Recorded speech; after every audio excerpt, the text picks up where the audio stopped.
So whenever you pick up Italian, Chinese, or Tex-Mex to go, does that mean you should pair an Italian, Chinese, or Tex-Mex wine to go with it? And do you have to drink whites with fish and red with beef? Mandy Naglich, a wine, spirit, and beer expert, is tossing out many of the old rules. She's the author of How to Taste, a guide to discovering flavor and savoring life. And she joins us with pairings for tasty takeout meals. Good morning. Good morning. Great to see you. All right, let's go back a little bit into your background. You were always a picky eater until college. For a lot of us, you get what you can. Exactly. I was always nervous to try new things. New flavors were really intense to me. But then in college, I was forced to through work. So I was trying things at a crazy restaurant I worked at, like kangaroo and crocodile, and I've never looked back. Oh, okay. Okay, you went to Texas Christian University, a bachelor's in political Yes. science and broadcast journalism, but you also have the wine and spirit education, trust education as well. What made you get interested in wine? Yeah, I got really interested in just the way that flavors are created, and so much of that is actually fermentation. So your spirits are fermented, beers, wines are fermented. So learning about those flavors, I wanted to specialize in everything, even sake and cider, all fermented flavors, and I love matching them and working with them. Yeah, you are actually a certified cider professional. Who knew on that one? But you're a multi-gold medal winning home brewer as well. So you know this through and through from both sides. In fact, you brought the love of beer to your family. Yes, exactly. My family now, anywhere they go, they take pictures at all the local craft breweries and trying all the beer styles I taught them about. I have a secret beer to slide in here today that's a Belgian style. So once you discover them, people just get hooked and they want to try it all. Yeah, there's so many misconceptions out there, but to be fair, there's so much to choose from that it gets confusing for a lot of people, which is why you wrote the book, How to Taste, a guide to discovering flavor and savoring life. Right. And especially when it comes to pairing, they kind of feel like they know these rules because they've heard them before. And rather than relying on flavors that actually work well together, they kind of fall back on the reds with meats, white with fish kind of thing. So Yeah. I really have a whole section about pairing where I wanted to teach people how to build pairings they'll love. All right, let's pair right now, starting with Do the it. Sauvignon Blanc. Yeah, so this is the geese and Sauvignon Blanc, and this is coming from New Zealand. Take a little sniff of that. It is so tropical. And the one that I note that I love on this, it has this like lime sherbet note to it. And so if you're ordering Thai takeout, I feel like this is the number one match for that. Yeah, this It's is like really a good. green You're right about that smell. It's just like it's really fruity. Yeah, and so you know how you have like that coconut note, like a green curry coconut note? That tropical flavor of this wine is really going to come forward and accent that. Yeah. Can I just tell you how happy I am right now? I'm drinking wine. I have had chocolate this morning as well. All right. Our next wine is great with, you say, Mediterranean food? Yes, so we have I love it because it's called a baby super Tuscan. So what a fun name for wine. But it is the Dogaiolo from Carpineto in Tuscany.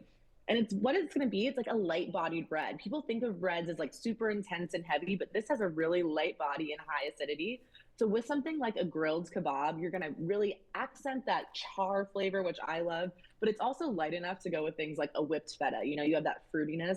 Can you smell, like, I think you get a lot of pomegranate and like cherry on the nose. Yeah, And this in the wine's finish, really. you're going to get that dry. I have oftentimes I'll sniff the wine if I have some, but these are really intense and you can really smell it, and is so good.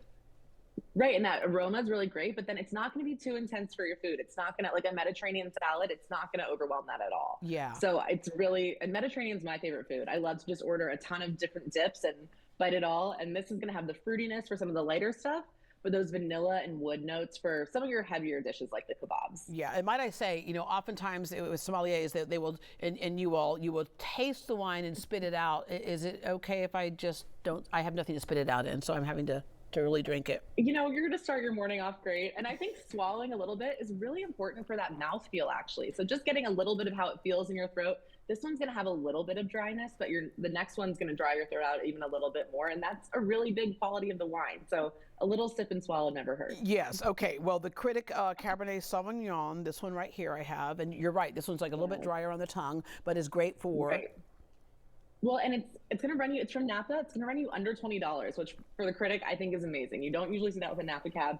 And this one, like I said, that drying feeling, that really like big spice flavor, and some of those leathers that you get on cabs are great with like your gourmet burgers. So if you're going to load bacon on there, you're going to load Gouda, all kinds of things. This is going to have that fruitiness up front. Like, do you get that little plum? So nice with bacon.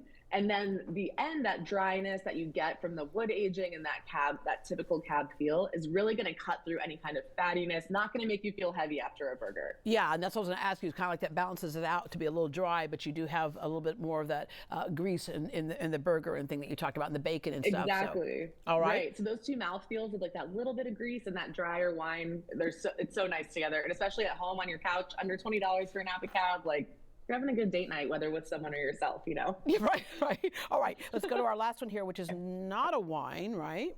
No, so this is a beer that drinks like a wine. And I really wanted to bring it out because I think it's like people underestimate how great beer is with food. So this is going to drink a lot like a champagne. It's Duvel, it's coming from Belgium. And it even has some of those like notes like champagne. It has, you get that like little bit of green apple, some nice breadiness to it. And I mean, look, it's beautiful like a wine, but I think this is great with, if you're getting a bunch of pizzas, you're having a bunch of people over, you don't know how people are going to pair things.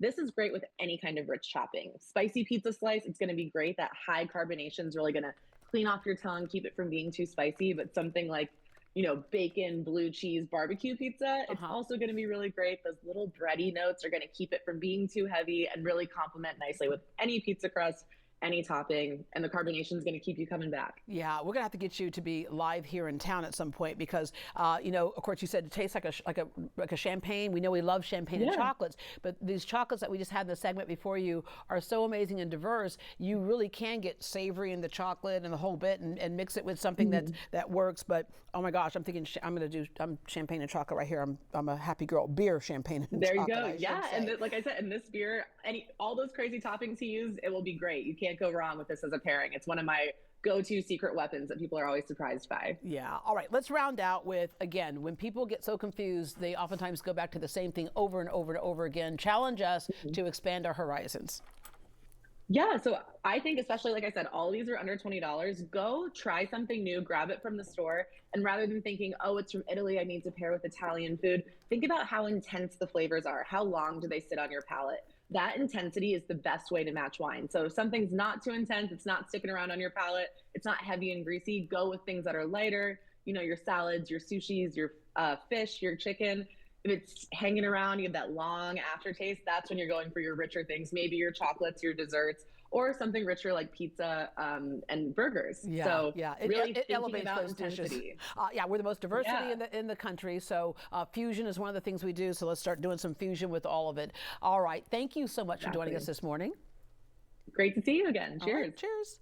The book, How to Taste, A Guide to Discovering Flavor and Savoring Life by Mandy Naglich is available now everywhere books are sold. For more information, including where to follow Mandy on social media, visit greatdayhouston.com and we will connect you.